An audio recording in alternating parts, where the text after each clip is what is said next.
ছি ভাই, ছি ছি ছি ছি ছি ছি সে মনে ছি ছি ছি ছি, এটা কেমন ধরনের কথা? এটা কেমন ধরনের? ক্লাস 6 থেকে 10 এর মধ্যে কারো জীবনে প্রেম প্রীতি ভালোবাসা আসে।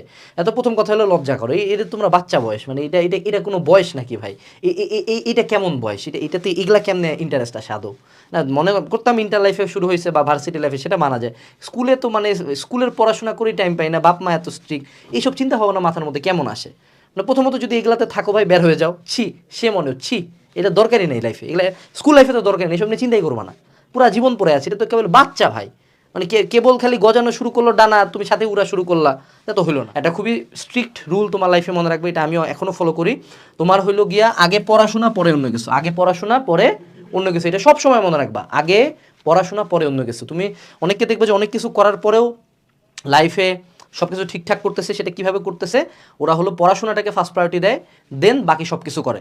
সো তুমি যদি লাইফে শাইন করতে চাও, তুমি যদি সব কিছু একসাথে করতে চাও, তোমার মূলত পড়াশোনা তো এখন ছোটোবেলার জন্য, ইন ফিউচারে এই ওয়ার্ডটা চেঞ্জ হয়ে যাবে, এটা হয়ে যাবে ক্যারিয়ার। হ্যাঁ, সো ক্যারিয়ার, আগে ক্যারিয়ার পরে অন্য কিছু, ঠিক আছে? এই সিম্পল রুলটা যদি লাইফে ফলো করো তাইলেই হবে। সো তোমার যে কোনো কিছু লাইফে, প্রেম প্রীতি ভালোবাসা ইমোশন যা কিছু যখনই আসবে, নিজেকে প্রশ্ন করবা এটা কি আমার পড়াশোনায় হ্যাম্পার করতেছে কিনা। যদি পড়াশোনায় হ্যাম্পার করে তাহলে বাদ, যদি পড়াশোনায় হ্যাম্পার না করে দেন ওকে। আমার জন্য এইসব ইমোশন ছিল একটা, মনে করো যেমন ধরো মানুষের ব্রেক থাকে না, পড়াশোনায় যেমন ব্রেক নেই, ঠিক এটা আমার জন্য একটা ব্রেক টাইপের ছিল, যে আমি আমার সারাদিনের পড়াশোনা কাজ করে এই জিনিসটাতে জাস্ট এক্সট্রা মনে করো রিক্রিয়েশনাল একটা টাইম রাখতাম। এটা সবাই অ্যাগ্রি করে না, এটা হলো টিপিক্যাল মনে করো ক্লোজ আপ কাছে আসার গল্পের মতো না, বাট ইট ওয়ার্কস।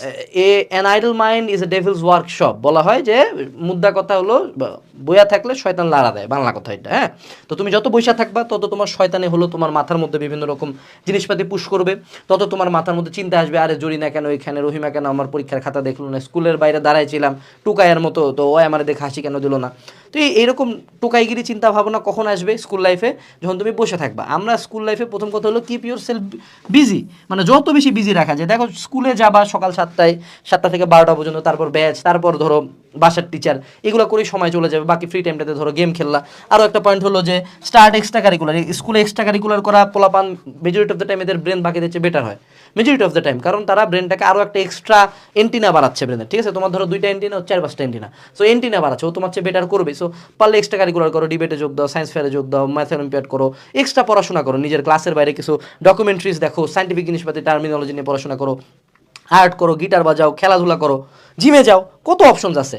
সো মুদ্রা কথা হলো ভাই, কিপ ইউর সেলফ বিজি। তুমি যদি ইমোশন বা চিন্তাধারা কখন আসে? বসে আছে, আমি যদি এখন সারাদিন কাজই করি, আমার মাথায় তো ইমোশনের চিন্তা আসবে না। So keep your self busy.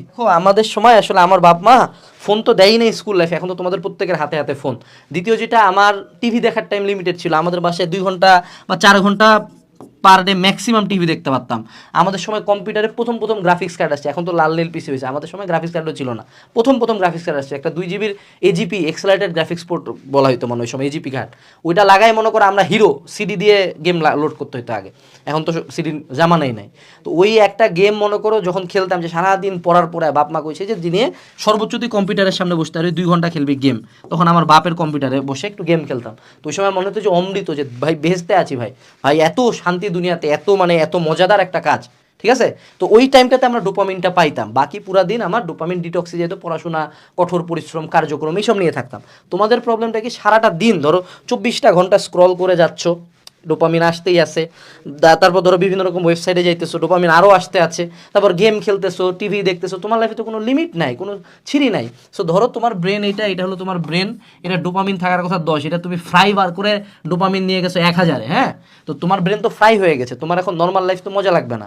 খুব সিম্পল হিসাব, ধরো তোমার তুমি প্রতিদিন 2 চামচ করে চিনি খাও, ঠিক আছে? প্রতিদিন, অথবা সিম্পল উদাহরণ দিই, ধরো তুমি চিনি খাইলা প্রথমে 1 চামচ, হ্যাঁ, দেন একদম সবচেয়ে মিষ্টি যেটা তরমুজ, সবচেয়ে মিষ্টি তরমুজটা তোমাকে বললাম 1 কামড় খাও, ওই তরমুজ মিষ্টি লাগবে কেন? মিষ্টি লাগবে না তো, কেন লাগবে না? কারণ তুমি তরমুজের চেয়ে মিষ্টি কিছু খাই ফেলাইছো আগে, ঠিক আছে?